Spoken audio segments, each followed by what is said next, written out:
तर या घडीची मोठी अपडेट येते। सीपी राधाकृष्णन देशाचे नवे उपराष्ट्रपती झालेले आहेत, या संदर्भातली घोषणा करण्यात आलेली आहे आणि या निकालाचे एकूणात अंतरंग आपण जाणून घेऊया। आपल्यासोबत संदीप रामदास आहेत। संदीप, संख्याबळ अर्थातच एनडीएच्या बाजूने होतं आणि अपेक्षित निकाल लागलेला आहे, सीपी राधाकृष्णन उपराष्ट्रपती। कारण ही फक्त औपचारिकता होती आणि याच्यामध्ये इंटरेस्टिंग गोष्ट अशी होती की किती मतं पडणार, क्रॉस वोटिंग होणार की नाही, त्याची इंडिया आघाडीला पण चिंता होती आणि भाजपा आणि एनडीएनं पूर्ण बांधबंदिस्ती केलेली होती।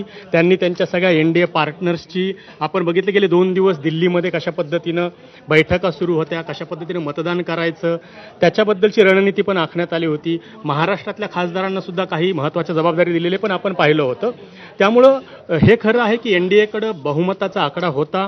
उपराष्ट्रपती हे आपले जे महाराष्ट्राचे राज्यपाल आहेत ते बनणं हे निश्चित होतं।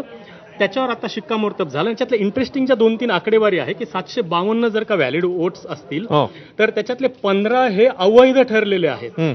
त्याला पण आपण आता माहिती आहे ते अवैध आता खासदार जे आहेत राज्यसभा आणि लोकसभेचे त्यांच्याकडनं जर का काही चुका होऊ शकतात याच्यावर आपण विश्वास ठेवायचा, तर आपण ठेवूया। जनता काय करेल आपल्याला माहिती नाही। 15 इनव्हॅलिड झालेत आणि यांना 152 मतं जास्त मिळालेत, म्हणजे 300 मतं हे इंडिया आघाडीच्या बी सुदर्शन रेड्डी यांना मिळालेले आहेत, तर सीपी राधाकृष्णन यांना 452 मतं मिळालेले आहेत, म्हणजे 152 हा आकडा त्यांनी गाठलेला आहे।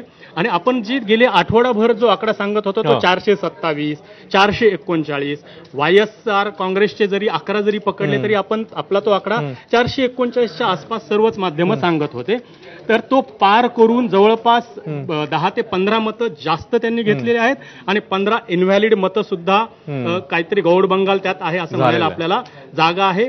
शेवट काय आपण असं म्हणूया की उपराष्ट्रपती पदाची निवडणूक जी पहिली मोदी 3.0 सरकारचं पहिलं आव्हान ज्याला आपण म्हणता येईल कसोटी होती, त्या परीक्षेमध्ये हे सरकार अत्यंत सहजपणे पास झाले असं आपल्याला म्हणता येईल। खरं आहे, पण जसं आकडेवारी तुम्ही सांगत होता आता एनडीएकडे जी आकडेवारी त्याच्यापेक्षा जास्त मतं त्यांना पडलेत। म्हणजे मगाशी किंवा काही वेळापूर्वी गेल्या 2-3 दिवसामध्ये असं म्हटलं जात होतं इंडिया आघाडीच्या नेत्यांकडनं की आम्हाला कुठेतरी क्रॉस वोटिंग होऊ शकतं, काही होऊ शकतं, मतं फुटू शकतात, पण इकडे उलटं झालेलं दिसतंय आता।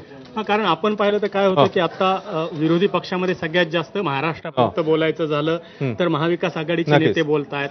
त्यांना तो कॉन्फिडन्स ठेवणं, त्यांच्या कॅडरला असं जाणवणं की आपण काहीतरी संघर्ष करतोय, फाईट करतोय, आणखी 4 वर्ष काढायचे आहेत, महाराष्ट्रात सत्ता नाहीये, देशात सत्ता नाहीये, तर त्यामुळे अशा पद्धतीची राणा भिंदवी करण्यासाठी ती आपण गृहीतच धरायला पाहिजे। पण त्यांना पण माहिती होतं की आकडे त्यांच्या बाजूने नाहीये।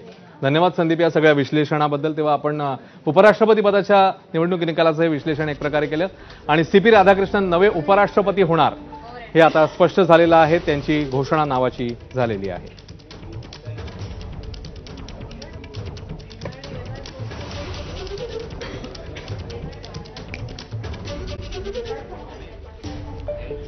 आणि आता